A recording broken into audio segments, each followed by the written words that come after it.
Hello students, तो बहुत जल्द जेई के एग्जाम्स होने वाले हैं। आप सबका प्रिपरेशन उम्मीद करता हूँ अच्छा होगा। ठीक है, अगर नहीं भी हुआ, थोड़ा बहुत परेशानी वगैरह है, कुछ भी है, ठीक है, तब भी अभी भी समय है, अभी भी हमारे पास समय है कि हम चीज़ों को सुधार सकते हैं, अपनी गलतियों को सुधार सकते हैं और एक अच्छा स्कोर कर सकते हैं। ठीक है, उसके लिए ज़रूरी क्या है? तो ज़रूरी दो चार चीज़ें हैं। एक तो हमारे पास डिसिप्लिन होना चाहिए, वो आपको बिल्कुल बढ़िया से मेंटेन करके रखना पड़ेगा, और कंसिस्टेंसी। ठीक, ये दो चीज़ें अगर आप कर लेते हैं तो फिर बहुत कुछ सही हो जाएगा।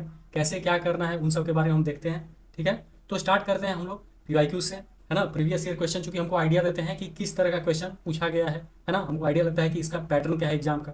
ठीक है, और अगर इसको टाइमली मैनर में हम सॉल्व करते हैं, ठीक, जैसे कुछ क्वेश्चन के लिए जितना टाइम हमको रिक्वायर्ड है उससे थोड़ा कम टाइम में ही हम सॉल्व करने का ट्राई करते हैं, तब चीज़ें हमारे लिए बेहतर होती चली जाती हैं। और जितना ज़्यादा क्वेश्चन आप प्रैक्टिस कीजिएगा उस हिसाब से आपका कॉन्सेप्ट बिल्डिंग होते चला जाएगा। तो चलिए हम स्टार्ट करते हैं हमारा पहला चैप्टर, जो कि यूनिट एंड डायमेंशन है। इसको लेकर के जो क्वेश्चन है इस पिछले साल पूछे गए हैं, उन सब से हम स्टार्ट करते हैं और हम देखते हैं क्या हो रहा है। ठीक है, किस तरीक़ा से हमारी चीज़ें। तो यहाँ पर हम जाते हैं नेक्स्ट पेज पर। यहाँ पर हमारे पास पूछा गया है, एक सेकेंड इसको मैं क्लियर कर देता हूँ। चलिए, तो यहाँ पर पूछा गया है कि डायमेंशनल फॉर्मूला आपको बताना है। डायमेंशनल फॉर्मूला बताना है। किस चीज़ का डायमेंशनल फॉर्मूला भाई? तो डायमेंशनल फॉर्मूला बताइए एंगुलर इम्पल्स का। एंगुलर इम्पल्स, ठीक है। तो हम जानते हैं कि लीनियर इम्पल्स जो होता है, आई यहाँ पर एल कर देते हैं, लीनियर, इसका जो फॉर्मूला होता है ये होता है F delta T, force into time. ठीक, तो उसी तरीका से जो लीनियर सॉरी एंगुलर इम्पल्स होता है, इसका फॉर्मूला तो फोर्स के जगह पर क्या आ जाएगा? एंगुलर फोर्स आ जाएगा, जिसको हम लोग किस नाम से जानते हैं? तो ये टॉर्क के नाम से हम लोग जानते हैं। टॉर्क और इंटू टाइम, ये चीज हमारा हो जाता है। अब टॉर्क क्या होता है? तो टॉर्क बेसिकली एफ आर होता है, एफ आर साइन थीटा। तो साइन थीटा तो डायमेंशनलेस क्वांटिटी है, उसको हटा देते हैं, बस एफ आर, चूंकि डायमेंशन लेना है तो एफ आर हम लोग लेते हैं, और इंटू क्या हो जाएगा? डेल्टा टी, ये वैल्यू आ जाता है।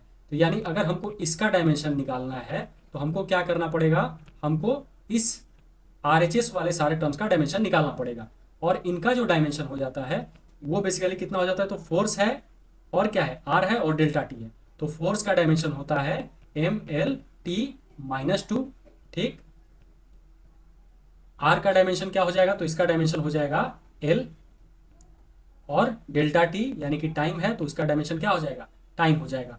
अब सबको साथ में हम लिख देते हैं मल्टीप्लाई करके। तो यहाँ पर हम देखते हैं कि मास 1 है, इसका पावर 1 है और कोई नहीं है। तो यहाँ पर जो हमारा डायमेंशन आ गया, एम का पावर 1, एल का पावर 1 और एक 1 यहाँ पर, तो मिल करके L2, और टी कितना हो जाएगा? तो -2 यहाँ पर है और +1 यहाँ पर है, ऐड होकर के ये हमारा हो जाएगा -1।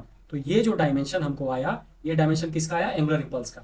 तो हम मैच करते हैं ऑप्शन से, ML2 और T-1, ML2 T-1 कहाँ पर? हमारा ऑप्शन नंबर डी, यहाँ पर ऑप्शन नंबर डी हमारा करेक्ट ऑप्शन है। ठीक, चलिए अब हम लोग आगे बढ़ते हैं नेक्स्ट क्वेश्चन की तरफ। तो नेक्स्ट क्वेश्चन हमारा क्या है?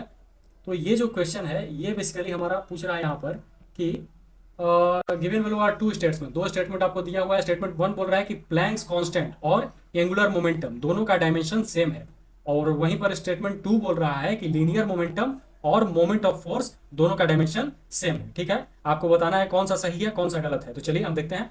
तो प्लैंक्स कांस्टेंट, तो सबसे पहले चूंकि प्लैंक्स कांस्टेंट है ना, ग्रेविटेशनल कांस्टेंट एप्सिलॉन, ठीक है, परमिटिविटी जिसको बोलते हैं, है ना, परमिटिविटी ऑफ स्पेस, ठीक है, या किसी भी चीज़ का, किसी भी मीडियम का परमिटिविटी, परमिबिलिटी, ये सब ऐसी चीज़ें हैं जिनका डायमेंशन आपको रटा हुआ होना चाहिए। ठीक है, चलिए ठीक है, यहाँ पर हम लोग देखते हैं, एक बार ड्राइव करेंगे उसके बाद आप लोग याद कर लीजिएगा उसको, क्योंकि इनका बार बार यूज होता है। तो अगर याद रहने से फायदा बेसिकली ये होता है कि जब भी पूछे हम तुरंत उसका आंसर कर सकते हैं, हमको बार बार ड्राइव करने का वो नहीं रहेगा। आगे बढ़ते हैं यहाँ पर। तो प्लैंक्स कांस्टेंट, तो हम फॉर्मूला जानते हैं कि E is equal to H into nu. ठीक है, energy is equal to Planck's constant into frequency, ये हमारा फॉर्मूला होता है। एच का डायमेंशन हमको निकालना है, तो एच का जो डायमेंशन हो जाएगा ये बेसिकली क्या हो जाएगा? ई का डायमेंशन और डिवाइडेड बाई क्या चीज का? न्यू का, यानी कि फ्रीक्वेंसी का डायमेंशन। ठीक है, ये हमारा आ जाता है एच का डायमेंशन। एनर्जी का डायमेंशन क्या होता है? तो एनर्जी का डायमेंशन हमारा होता है ML2T-2, और यहां पर हमारा फ्रीक्वेंसी का डायमेंशन क्या हो जाएगा? तो फ्रीक्वेंसी क्या होता है? 1 अपॉन टाइम पीरियड, तो यहाँ पर टी का पावर -1 ये चीज़ हमारा आ जाएगा। तो ml2 t-2 और ये -1 ऊपर जाएगा तो +1 हो जाएगा। तो यहाँ से हमको जो डायमेंशन मिला वो कितना मिल गया, तो वो मिल गया m, l का l2 हो जाएगा और t जो है वो हमारा -1 हो जाएगा। तो इस तरीका से हमको डायमेंशन मिल जाता है किसी का, प्लैंक्स कांस्टेंट का। अब एंगुलर मोमेंटम का अगर हम बात करें, ठीक है, चूंकि देखिए यहाँ पर चीजें आपको समझानी है, इसीलिए मैं एक एक करके तोड़ तोड़ करके बताते हुए चल रहा हूँ। आपको ये चीजें याद होनी चाहिए, ठीक है, कैलकुलेशन स्पीड भी आपका तेज होना चाहिए, ठीक। एंगुलर मोमेंटम है ना, एंगुलर मोमेंटम, तो एंगुलर मोमेंटम का अगर हम बात करें तो एंगुलर मोमेंटम का फॉर्मूला क्या होता है, तो एंगुलर मोमेंटम का जो फॉर्मूला होता है वो होता है L = mv/r, ठीक है। तो इसका जो डायमेंशन हो जाएगा, तो डायमेंशन क्या हो जाएगा, तो L का जो डायमेंशन हो जाएगा वो मास का डायमेंशन है ना, m v का डायमेंशन कितना हो जाएगा, तो ये हमारा हो जाएगा LT-1 और r है तो r का डायमेंशन L हो जाएगा। तो L एक पहले से था, एक और आ जाएगा तो L का पावर 2, तो ml2t-1। तो हम देख रहे हैं कि इसका भी डायमेंशन वही है जो कि हमारा किसका, प्लैंक्स कांस्टेंट का आ रहा है, ठीक। चलिए अब हम आते हैं अगले टर्म की तरफ। अगला हमारा क्या बोलता है, लीनियर मोमेंटम और मोमेंट ऑफ फोर्स। तो linear momentum P = m × v होता है, ठीक है। डायमेंशन का अगर बात करें तो P का जो डायमेंशन हो जाएगा ये बेसिकली हमारा हो जाएगा मास, है ना, और V का कितना होता है LT-1। तो इस तरीका से हमारे पास डायमेंशन मिल जाता है मोमेंटम का, लीनियर मोमेंटम का। और मोमेंट ऑफ फोर्स, तो किसी भी क्वांटिटी का जो मोमेंट होता है वो क्वांटिटी और इनटू टाइम, जो सॉरी वो क्वांटिटी और इनटू परपेंडिकुलर डिस्टेंस, ऐसे करके हम लोग निकालते हैं, है ना। उस क्वांटिटी का असर हमको निकालना रहता है, तो मोमेंट ऑफ फोर्स निकालना है, ठीक है। तो यहाँ पर हमारा मोमेंट ऑफ फोर्स हो जाएगा कितना, मोमेंट ऑफ फोर्स जो है हमारा, ये हमारा इसको टॉर्क भी बोलते हैं, टॉर्क। टॉर्क जो हो जाता है F × r, ये चीज़ है। अब इसका डायमेंशन का अगर हम बात करें तो टॉर्क का जो डायमेंशन हो जाएगा वो बेसिकली कितना हो जाएगा, तो फोर्स का डायमेंशन, तो फोर्स का डायमेंशन होता है mlt-2 और एक और r है तो r का डायमेंशन हो जाएगा l, तो एक l और आ जाएगा तो ये मिल करके l2 हो जाएगा। तो इस तरीका से हमको डायमेंशन मिलता है। तो हम देख रहे हैं कि यहाँ पर दोनों डायमेंशंस मैच नहीं कर रहे हैं, ये दोनों डायमेंशन अलग अलग हैं। तो यहाँ से हमको ये पता चलता है कि ऑप्शन नंबर स्टेटमेंट 1 तो हमारा करेक्ट है, लेकिन स्टेटमेंट 2 जो है वो इनकरेक्ट है, ठीक है। तो यहाँ से हमारा ऑप्शन कौन सा हो जाएगा, 1 is true and 2 is false, तो ऑप्शन नंबर 1 हमारा हो जाएगा, ठीक है। आगे बढ़ते हैं हम लोग।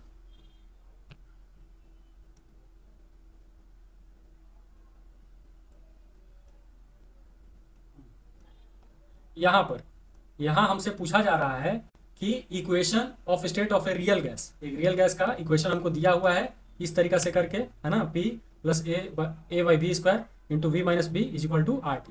P, V और T का जैसा नेम है वैसा ही मतलब है, ठीक है, जो सिंबल ऐसे लिया जाता है। प्रेशर, वॉल्यूम, टेम्परेचर दिया हुआ है, R जो यूनिवर्सल गैस कांस्टेंट है, ठीक है। डायमेंशन निकालना है किसका, a/b² का। तो हमसे पूछा जा रहा है यहाँ पर a/b² का आप हमको डायमेंशन बताइए कितना होगा। तो यहाँ पर हम क्या काम करेंगे, तो यहाँ पर डायमेंशनल एनालिसिस का हम लोग को यूज करना है। डायमेंशनल एनालिसिस हमको बताता है कि चीज़ों का डायमेंशन जो है ना, एक ही तरह की क्वांटिटीज ऐड हो सकती हैं, है ना, ठीक है। अलजेब्रा वगैरह में भी, मतलब जैसे मान के चलिए कि कोई क्वांटिटी सेम तरह का है, फोर्स है तो फोर्स से ही ऐड कर सकते हैं, उसको वेलोसिटी के साथ ऐड नहीं कर सकते हैं। मल्टीप्लाई डिवाइड हो जाता है वो अलग बात है, लेकिन जब एडिशन का बात आता है तो एडिशन एक ही तरह के क्वांटिटीज का होता है। तो उसी का यूज करके डायमेंशनल एनालिसिस हम लोग करते हैं। तो यहाँ पर v और b दोनों क्या है, सब्ट्रैक्ट किया जा रहा है, तो इसका मतलब जो v का डायमेंशन होगा, है ना, वही हमारा किस चीज का डायमेंशन होगा, वही हमारा b का डायमेंशन हो जाएगा। तो b का डायमेंशन तो हमको निकल गया, v का डायमेंशन जो कि कितना होता है, जो कि सिंपली हो जाएगा कितना, ये हमारा v का डायमेंशन, उल्टा लिख दिया, बोले b को लिखना चाहिए था, खैर चलिए कोई नहीं। v का डायमेंशन हो जाता है कितना है, L3। तो इस तरीका से हमको b का डायमेंशन मिल गया। उसके बाद फिर a का डायमेंशन अगर मिल जाए तो हमारा काम हो जाएगा। तो a का डायमेंशन, तो यहाँ पर आप देखिए कि ये जो क्वांटिटी है ना, ये जो प्रेशर इस पूरे टर्म से ऐड हुआ है, तो इसका मतलब प्रेशर का जो डायमेंशन होगा वो डायमेंशन हो गया किसका, a/v² के डायमेंशन के, ठीक है। तो यहां से हमारा ये डायमेंशन का बात हो रहा है, a का डायमेंशन और बाई किस चीज का, v² का डायमेंशन। तो यहां से हम सिंपली बोल सकते हैं कि जो a का डायमेंशन हो जाएगा वो बेसिकली हमारा हो जाएगा कितना, तो वो हो जाएगा प्रेशर का डायमेंशन, है ना, और इनटू किसका डायमेंशन, इनटू v² का डायमेंशन, ठीक है। ऐसे करके हम निकाल सकते हैं। तो यहाँ पर हमको ए का डायमेंशन पता चल गया और बी का डायमेंशन तो हमको पता ही है कि बी के इक्वल होता है। तो हमसे जो पूछा जा रहा है वो है कि आप डायमेंशन बताइए ए बाई बी स्क्वायर का। तो यहाँ पर हमारा जो यानी कि ए का डायमेंशन और डिवाइडेड बाई बी स्क्वायर का डायमेंशन, अगर ऐसे हम लोग निकाल देते हैं तो हो जाएगा हमारा काम। ए का डायमेंशन हमको दिया हुआ है, ए का जो डायमेंशन है वो है पी का डायमेंशन इंटू वी स्क्वायर का डायमेंशन, ठीक है, डिवाइडेड बाई बी स्क्वायर का डायमेंशन। तो बी का डायमेंशन कितना है, वी है, तो बी स्क्वायर यानी क्या क्या चीज हो जाएगा, वी स्क्वायर के डायमेंशन के इक्वल हो जाएगा। तो यहां से ये और ये टर्म पूरा कैंसिल हो जाता है। तो हमारे पास जो अल्टीमेट आंसर आता है, फाइनल आंसर आता है, वो हमारा कितना आता है, पी का डायमेंशन। और प्रेशर का डायमेंशन होता है M L T minus two, ये गलती से जैसा हो गया, एक सेकेंड, हाँ,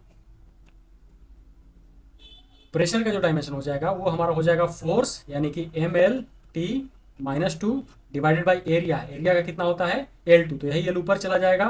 तो यहाँ पर हमारा जो फाइनल आंसर है वो हमारा हो जाएगा कितना, तो यहाँ से हमारा आ गया ML-1T-2, ठीक है।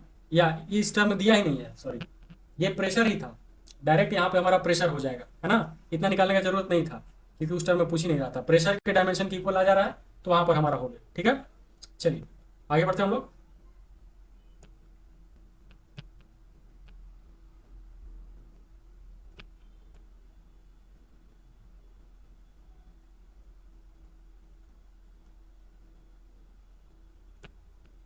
यहाँ पर हमारे पास कुछ दिया हुआ कि कोफिशिएंट ऑफ विस्कोसिटी का फॉर्मूला कौन सा हो जाएगा, सॉरी डायमेंशन क्या हो जाएगा, डायमेंशनल फॉर्मूला सरफेस टेंशन का, एंगुलर मोमेंटम का और रोटेशनल काइनेटिक एनर्जी का, ठीक है। तो डायमेंशन के लिए सबसे पहले हमको फॉर्मूला याद होना चाहिए, फॉर्मूला ऐसा जिसमें वो टर्म अवेलेबल रहे जिसका डायमेंशन पूछा जा रहा है, ठीक है। और बाकी सारे टर्म्स का हमको डायमेंशन, बाकी सारे जो कॉन्स्टेंट है, जो मतलब बाकी क्वांटिटीज का हमको डायमेंशन पता होना चाहिए, ठीक है। तो कोफिशिएंट ऑफ विस्कोसिटी ये चीज, तो यहाँ पर अगर आपको याद होगा स्टोक्स थ्योरम जो होता है, स्टोक्स लॉ होता है, वो F इज इक्वल टू 6 पाई, है ना, ईटा आर वी, ये चीज हमारे पास होता है, ठीक है। ये जो है कोफिशिएंट ऑफ विस्कोसिटी है, इसी का हमसे डायमेंशन पूछा जा रहा है। ये नंबर्स हैं तो नंबर का कोई डायमेंशन नहीं होता है, ठीक है। तो हमारे पास जो आ गया टर्म, यहां से अगर बात करें तो ईटा जो हो जाएगा, सिर्फ डायमेंशन का बात करें इसीलिए नंबर को हम इग्नोर कर देते हैं, तो ये हमारा हो जाएगा एफ और बाई क्या, आर इंटू वी, ये चीज आ गया। तो अगर इसका हमको डायमेंशन पता चल जाए तो एफ का जो डायमेंशन होता है वो होता है ML-T-2 डिवाइडेड बाई, ये आर है तो आर का डायमेंशन हो जाएगा L, है ना,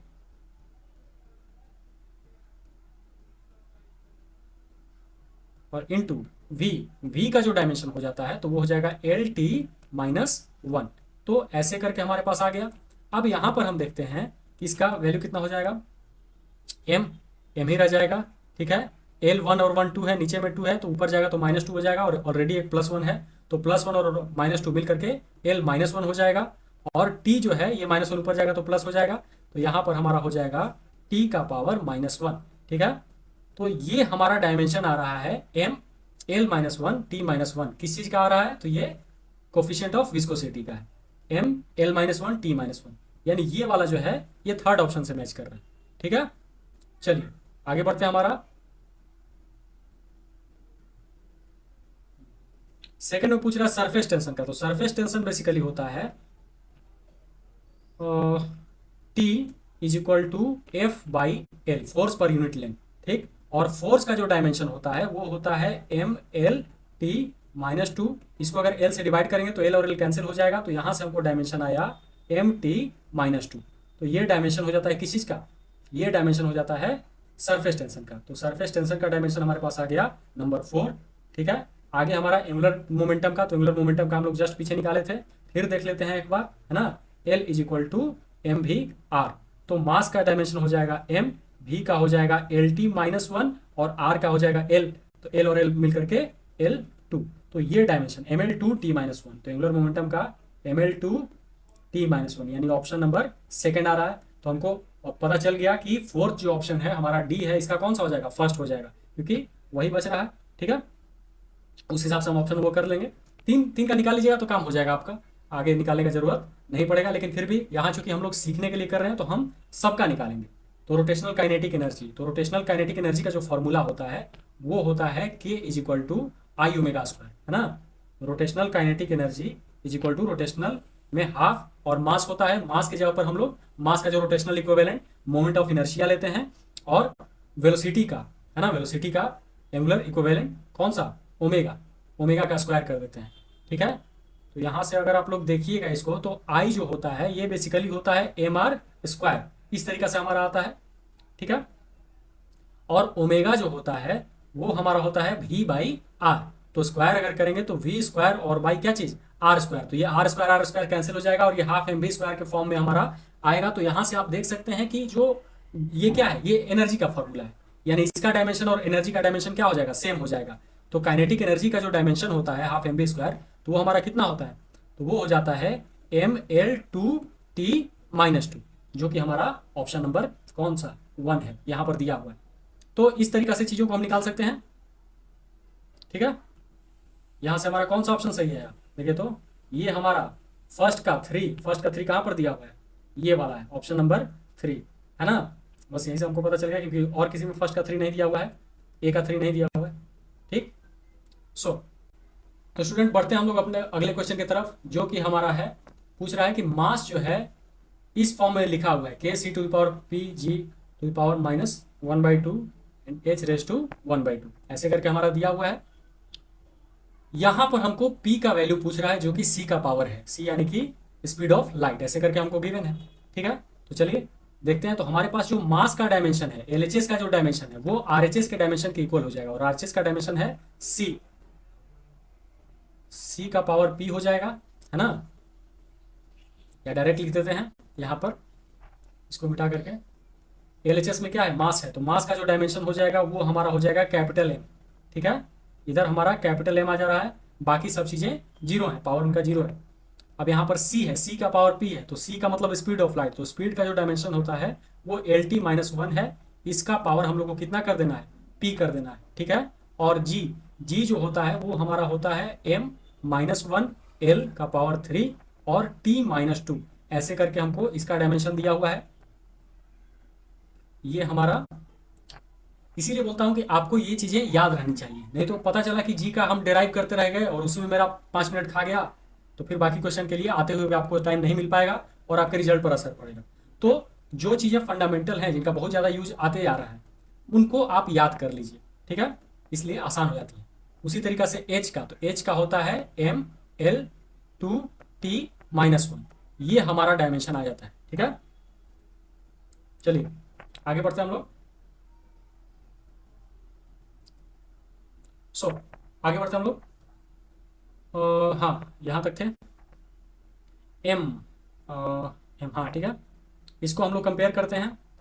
यहाँ पर हमारे पास है एम, है ना, इज इक्वल टू, इधर सब साथ में लिख देते हैं। अच्छा इधर पावर तो मैंने लिखा ही नहीं, सॉरी, पावर इसका कितना है, -1/2 है, और इसका होल पावर कितना है, तो ये 1/2 है। सब अंदर आकर के मल्टीप्लाई हो जाएगा, तो मल्टीप्लाई हो करके जो हमारा रिजल्ट आता है वो हमारा लिखते हैं इधर एम का पावर कितना है, तो एम का पावर यहाँ से -1 और इंटू -1/2, तो ये हमारा हो जाएगा कितना, तो ये हमारा हो जाएगा 1/2, और यहाँ पर एम है तो इसका भी पावर 1/2, तो 1/2 और प्लस हो गया कितना 1/2, ऐसे करके, जो कि एम का पावर 1 आ जा रहा है, ठीक है।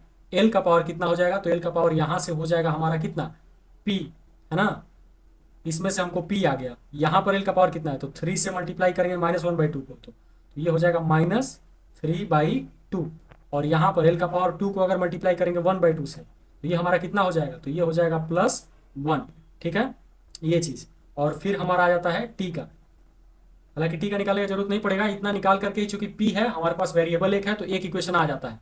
यहाँ पर आप देख सकते हैं कि इधर एल का पावर इतना है, और इधर साइड अगर देखा जाए तो एल का पावर 0 है, यानी ये जो वैल्यू हमको मिल रहा है p-3/2 + 1, ये वैल्यू ही कितना है, 0 के इक्वल है। तो इक्वेट करेंगे तो हमारा हो जाएगा काम, ठीक है, उससे काम चल जाएगा। तो वहीं पर आप चूंकि कम्पिटिटिव एग्जाम जब बनाते हैं, जब कम्पिटिटिव एग्जाम्स में बैठते हैं, तो वहाँ पर हमको पूरा वो नहीं लिखना पड़ता है ना, बस आपको काम लायक चीज़ें मिल गई, आप लीजिए, आगे बढ़िए, बहुत ज़्यादा उसके चक्कर में मत पड़िए, मतलब है ना, देखिए जैसे बोर्ड्स वगैरह का एग्जाम दिया जाता है, यहाँ पर स्टेप मार्किंग का वो कोई सिस्टम नहीं है। मैं भी चीज़ें यहाँ पर आपको समझाऊंगा तो कहीं ना कहीं उसी तरीके से बताऊंगा जैसे मैं खुद सॉल्व करता हूँ, क्योंकि हमारा एम रहता है टाइम को बचाना। ठीक है, तो हो सकता है कि कभी मैं ब्रैकेट नहीं लगाऊं, या हो सकता है, तो वो चीज़ें मैं समय बचाने के लिए करता हूँ, और आपको भी मैं सजेस्ट करता हूँ कि आप भी उसी तरीके से कीजिए। ठीक है, आसानी जैसे आप समय बचा सकें, क्योंकि एडवांटेज आपको मिलना चाहिए। ठीक, तो चलिए आगे बढ़ते हैं हम लोग। यहाँ पर टी को छोड़ ही देते हैं, अब टी क्या निकालना, हमारा काम का चीज़ निकल गया यहाँ से, तो यहाँ से हमारा हो जाएगा कितना, तो यहाँ से हम कंपेयर करते हैं, तो पी का पावर कितना हो जाएगा, सॉरी पी माइनस 3/2 और +1 इज इक्वल टू कितना, 0। तो 3/2 में से 1 ऐड करेंगे तो हमारा कितना हो जाएगा, 1/2। तो P is equal to simply हमारा आ जाता है 1/2, यानी कि ऑप्शन नंबर ए, इसका हमारा ऑप्शन नंबर ए करेक्ट है। ठीक है, तो आगे हम लोग बढ़ते हैं क्वेश्चन नंबर 6 की तरफ, जो कि हमको बताता है, यहाँ पर पूछ रहा है क्या, कि एक फोर्स है। ठीक है, फोर्स को कुछ इस तरीका से दिया हुआ है, x² + bt⁴ 1/2। हाँ, x का मतलब है डिस्टेंस, t का मतलब है टाइम, वही जो सिंबल हम लोग यूज करते हैं उसी तरीका से यहाँ भी यूज किया हुआ है। ठीक है, the dimensions of b² / a, तो b² / a का डायमेंशन से पूछ रहा है, तो डायमेंशनल एनालिसिस का हम लोग यूज करेंगे, जो हमको बताता है कि हर टर्म का डायमेंशन हमारा सेम होना चाहिए। ये इसका डायमेंशन फोर्स का डायमेंशन, और इसका भी डायमेंशन फोर्स के डायमेंशन के इक्वल होना चाहिए। तो यहाँ से हम वो करते हैं, इसका जो डायमेंशन हो जाएगा वो हमारा कितना हो जाएगा, फोर्स के डायमेंशन के इक्वल हो जाएगा, इज इक्वल टू एफ, है ना। ये डायमेंशन का बात हो रहा है, इक्वेशन में इसके इक्वल नहीं है। ठीक है, समझिए, ब्रैकेट में नहीं दे रहा हूँ समय बचाने के लिए। तो यहाँ से हमको ए का अगर डायमेंशन पूछ रहा है, तो ये सिंपली हो जाएगा कितना, ए। हाँ, यहाँ से हमारा ए का जो डायमेंशन हो जाएगा वो बेसिकली हो जाएगा f/x² का डायमेंशन, और f का डायमेंशन होता है mlt-2 डिवाइडेड बाई L2, और जो कि सिंपली हमारा हो जाएगा ml-1t-2, इस तरीका से। उसी तरीका से बी वाले टर्म का अगर बात करें, तो फोर्स का जो डायमेंशन हो जाएगा वो हमारा बी, है ना, और टी का पावर 1/2 इसके डायमेंशन के इक्वल हो जाएगा। तो बी का जो डायमेंशन हो जाएगा वो बेसिकली हो जाएगा फोर्स और बाई टी का पावर 1/2। तो यहाँ से हम अगर इसको सॉल्व करते हैं तो हमारा कितना आ जाता है, तो फोर्स का होता है mlt-2 डिवाइडेड बाई t⁴ 1/2। ये 1/2 ऊपर जाएगा तो माइनस हो जाएगा, और ऊपर में हमारा जा करके ये कितना हो जाएगा, तो ऊपर में हमारा आ गया ये एम, है ना, एल टी का पावर -2 और -1/2, यानी कितना हो जाएगा, -5/2।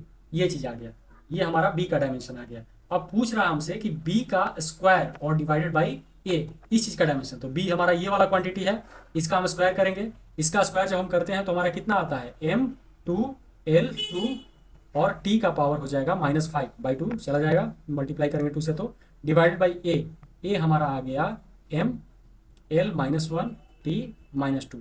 सॉल्व करते हैं तो हमारा आ जाता है, एक m कम हो गया, l का पावर -1 ऊपर जाएगा तो +1 बन जाएगा, और उसी तरीका से हमारा t का हो जाएगा -3, ml3t-3, यानी यहाँ से हमारा option number 1 is the correct answer to this question.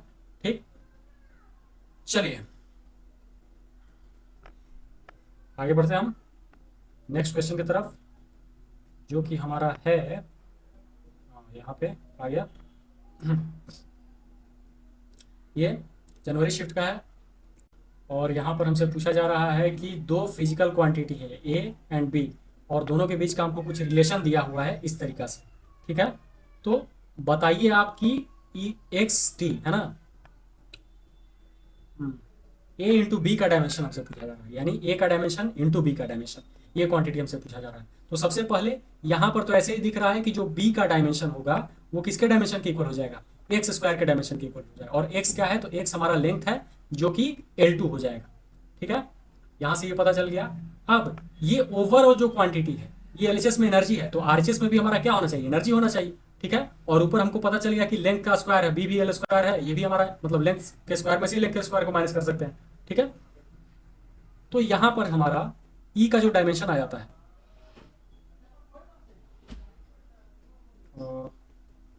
ई का जो डायमेंशन हो जाता है वो हमारा इधर के डायमेंशन बी और x², ऊपर का हमको पता है चल ही गया, या इसको डायरेक्ट लिखते हैं, लेफ्ट साइड का डायमेंशन हमारा कितना हो जाएगा, ml2t-2 इज इक्वल टू, यहाँ पर न्यूमरेटर का जो डायमेंशन हो जाएगा वो हम लोग देख सकते हैं यहाँ से कि वो कितना है, L2 है, और डिवाइडेड बाई डिनोमिनेटर का डायमेंशन। तो डिनोमिनेटर का डायमेंशन मतलब कि ए का डायमेंशन है ना, और इंटू टी का डायमेंशन। ए को इधर लेकर के चले आते हैं, ए का डायमेंशन हमसे निकालना है, तो ए का जो डायमेंशन हो जाएगा ये हमारा हो जाएगा L2, है ना, और बाई कितना, बाई हमारा नीचे आ गया ML2T-2 और इंटू टी। सॉल्व करते हैं तो L2 से L2 कैंसिल हो जाएगा, m का पावर -1 आया और t का पावर -1 यहाँ पर आएगा और ऊपर जाएगा तो क्या हो जाएगा, +1 हो जाएगा। तो यहाँ से हमारा हो जाएगा m-1 T1। ठीक है, तो अब हम आते हैं अपने अगले क्वेश्चन पर, जहाँ पर हमको स्टेशनरी वेव का इक्वेशन दिया हुआ है कुछ इस तरीका से, और हमसे पूछ क्या रहा है, हमसे पूछ रहा है कि बताइए कि नीचे में से कौन सा करेक्ट नहीं है, ये चीज़ हमको निकालना है। तो यहाँ पर आप देख सकते हैं कि दिया हुआ है 2a sin 2 pi nt by lambda और cos 2 pi x by lambda. ठीक है, क्या हो जाएगा, तो t के साथ जो टर्म होता है वो ओमेगा के इक्वल होता है, ओमेगा टी। इक्वेशन में आपको याद होगा तो 2a sin omega T into cos के एक्स, ऐसे करके हमारा होता है। ठीक है, एक्स के साथ वाले को मतलब वो के हो जाएगा। तो यहाँ पर जो वैल्यू है हमारा वो कितना हो जाएगा, बुला दो बैठेगा।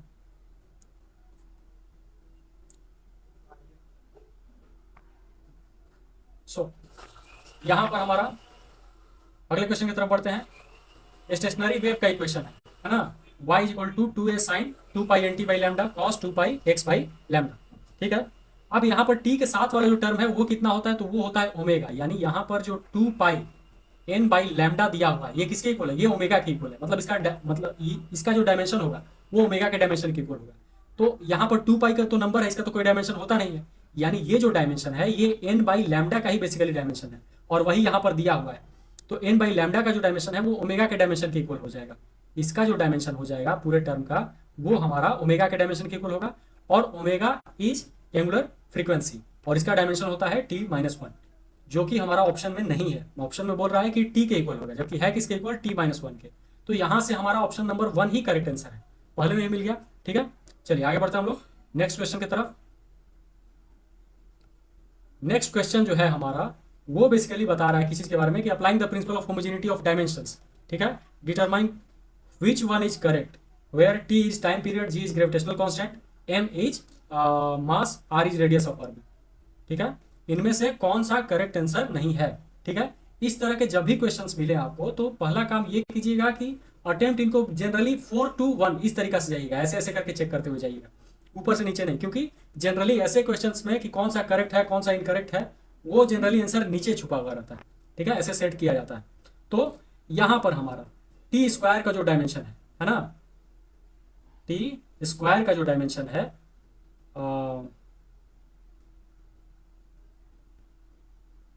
ये पहला बात यहाँ से डायरेक्ट देखने को मिल रहा है कि ये वाला ऑप्शन नंबर 4 आपका होगा नहीं। क्यों, क्योंकि इसमें टाइम है और यहाँ पर आप देख सकते हैं तो ये डिस्टेंस है। ठीक है, इधर का L है, T नहीं है, और इसमें क्या है, सिर्फ T है, तो ये तो हो नहीं सकता। ठीक, चलिए आगे बढ़ते हैं। ऑप्शन नंबर 3 में अगर हम लोग चेक करते हैं तो हमारा टी स्क्वायर का जो डायमेंशन हो जाएगा वो तो सिंपली t का पावर 2 ही हो जाएगा। ये कितना हो जाएगा, तो ये हमारा गिवन है ये वाला r का पावर 3, तो r यानी क्या हो जाएगा, l का पावर 3 हो जाएगा। ठीक है, और बाई नीचे में ग्रेविटेशनल कांस्टेंट, तो ग्रेविटेशनल कांस्टेंट का जो डायमेंशन होता है वो होता है m का पावर -1 L3T-2, ऐसे करके आता है। और यहाँ पर हमारा एक और m दिया हुआ है, तो ये m और m-1 कैंसिल हो गया, l का पावर 3 गया, t का पावर -2 है जो कि ऊपर जाएगा तो हमारा कितना हो जाएगा, t स्क्वायर हो जाएगा। तो यानी ये वाला इसके इक्वल हो जा रहा है, टी स्क्वायर एलएचएस के इक्वल आरएचएस वाला। तो यहाँ से हमारा ऑप्शन नंबर 3 हो गया। तो जैसा कि मैंने कहा, हालांकि हमेशा ये सही नहीं होगा लेकिन ये अप्रोच बढ़िया माना जाता है। ठीक है, तो ऑप्शन नंबर 3 हमारा आ गया। ठीक, बढ़ते हैं हम लोग नेक्स्ट क्वेश्चन पर।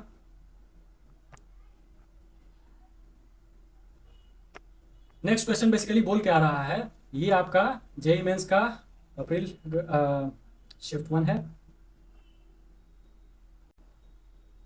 चलिए बढ़ते हैं हम लोग अपने नेक्स्ट क्वेश्चन की तरफ। तो नेक्स्ट क्वेश्चन बेसिकली क्या बोल रहा है हमारा कि G be the gravitational constant and U be the energy density. ठीक है, which of the following quantity have dimensions as under root U into G, है ना। इसका डायमेंशन किसके इक्वल हो जाएगा, अंडर रूट कौन सा, एनर्जी डेंसिटी। तो एनर्जी डेंसिटी का जो डायमेंशन हो जाएगा वो हमारा होता है एनर्जी का डायमेंशन हो जाएगा ML2T-2 और डेंसिटी है यानी कि एनर्जी पर यूनिट वॉल्यूम, तो इसका हो जाएगा L3। ये हमारा एनर्जी डेंसिटी का डायमेंशन आ गया। इंटू जी का डायमेंशन, तो जी का डायमेंशन होता है m minus one L3 T minus two. ठीक है, ये चीज है। तो यहां से L3 cancel, m minus one m cancel, ठीक। और ये हमारा आ गया L2 और T माइनस फोर, यानी यहां से हमारा जो है u इंटू जी का जो डायमेंशन आया, ये बेसिकली हमारे पास आ गया कितना, L का पावर 2 T का power minus two, sorry minus four, है ना, ऐसे करके। अब इसका रूट निकालना है, तो रूट लेंगे तो पावर क्या हो जाएगा, 2 का रूट लेंगे तो कितना हो जाएगा, ये स्क्वायर है, स्क्वायर का रूट लेंगे तो हमारा सिंपली L बाहर आ जाएगा, और T का पावर माइनस फोर है तो ये कितना हो जाएगा, T का पावर माइनस टू, ये चीज आ जाएगा। तो हमारा जो अंडर रूट इसका डायमेंशन है, अंडर रूट कितना म्यू सॉरी यू जी का डायमेंशन है, वो हमारा LT माइनस टू आ रहा। अब LT माइनस टू किसका डायमेंशन है, तो LT माइनस टू जनरली हम लोग यहाँ से चेक करते हैं फोर्स वाला को, लास्ट वाले को। तो ये हमारा फोर्स का फॉर्मूला होता है MLT minus two, dimensional formula MLT minus two होता है। इसको अगर हम लोग डिवाइड करेंगे, चूंकि फोर्स पर यूनिट मास है, यानी फोर्स बाई मास, तो मास और कैंसिल हो जाएगा LT माइनस टू। यानी यहां से हमारा पता चल रहा है कि option number 4 is the correct answer. ठीक है, आगे बढ़ते हम लोग। अगला क्वेश्चन है, यहां पर पूछ रहा है कि ए बी माइनस वन का डायमेंशन निकालिए, जहां पर ये इस तरीका से दिया हुआ है ना। लेटर का अपना जो यूजुअल मीनिंग है वही है, यानी पी का मतलब प्रेशर, वी का मतलब वॉल्यूम, आर का मतलब, ठीक है, गैस कांस्टेंट, यही सब चीज है। चलिए, तो यहां से आप देख सकते हैं कि जो वी और बी दोनों का डायमेंशन सेम होगा, एक ही तरह के क्वांटिटीज का सब्ट्रैक्ट करते हैं, ऐसा पहले भी हमने एक क्वेश्चन किया है। तो यहां से आप देखिएगा कि जो बी का डायमेंशन होगा वो कितना हो जाएगा, वी के डायमेंशन के इक्वल हो जाएगा। अब बात करते हैं इसके वाले का, तो यहाँ पर हमारा ए का जो डायमेंशन हो जाएगा वो पी इंटू वी स्क्वायर के डायमेंशन के इक्वल हो जाएगा। अब हमसे बोल क्या रहा है, ए बी माइनस वन, अगर हम लोग सिंपली बात करें ए बी माइनस वन, तो ये हमारा हो जाएगा पी वी स्क्वायर और डिवाइडेड बाई वी, तो एक वी से वी कैंसिल हो जाएगा, डायमेंशन का बात कर रहे हैं, ठीक है ना। तो हमारा आ गया सिंपली कितना, प्रेशर इंटू वॉल्यूम के डायमेंशन के इक्वल हो जाएगा। और प्रेशर का डायमेंशन होता है, प्रेशर का मतलब होता है force by area, MLT minus two divided by L3, और इंटू वॉल्यूम कितना होता है, तो ये होता है L3, तो L3 कैंसिल हो जाएगा। तो ये बेसिकली फोर्स के डायमेंशन के इक्वल आ जाएगा, जो कि कितना होता है, नहीं कहीं कुछ मिस्टेक हो रहा है, सॉरी, एक एक वॉल्यूम बच गया था, अच्छा, pressure by force by area, sorry force by area होता है, मैंने गलती से यहाँ पर वॉल्यूम ले लिया था। तो ये बेसिकली L2 हो जाएगा, एक L बच जाएगा यहाँ पर, L का एक पावर 1 रह जाएगा। तो यहाँ से हमारा आ गया ML2T माइनस टू, ठीक है। तो हम चेक करते हैं, तो हमारा पता चलता है कि ऑप्शन नंबर 3 करेक्ट आंसर है, ठीक है।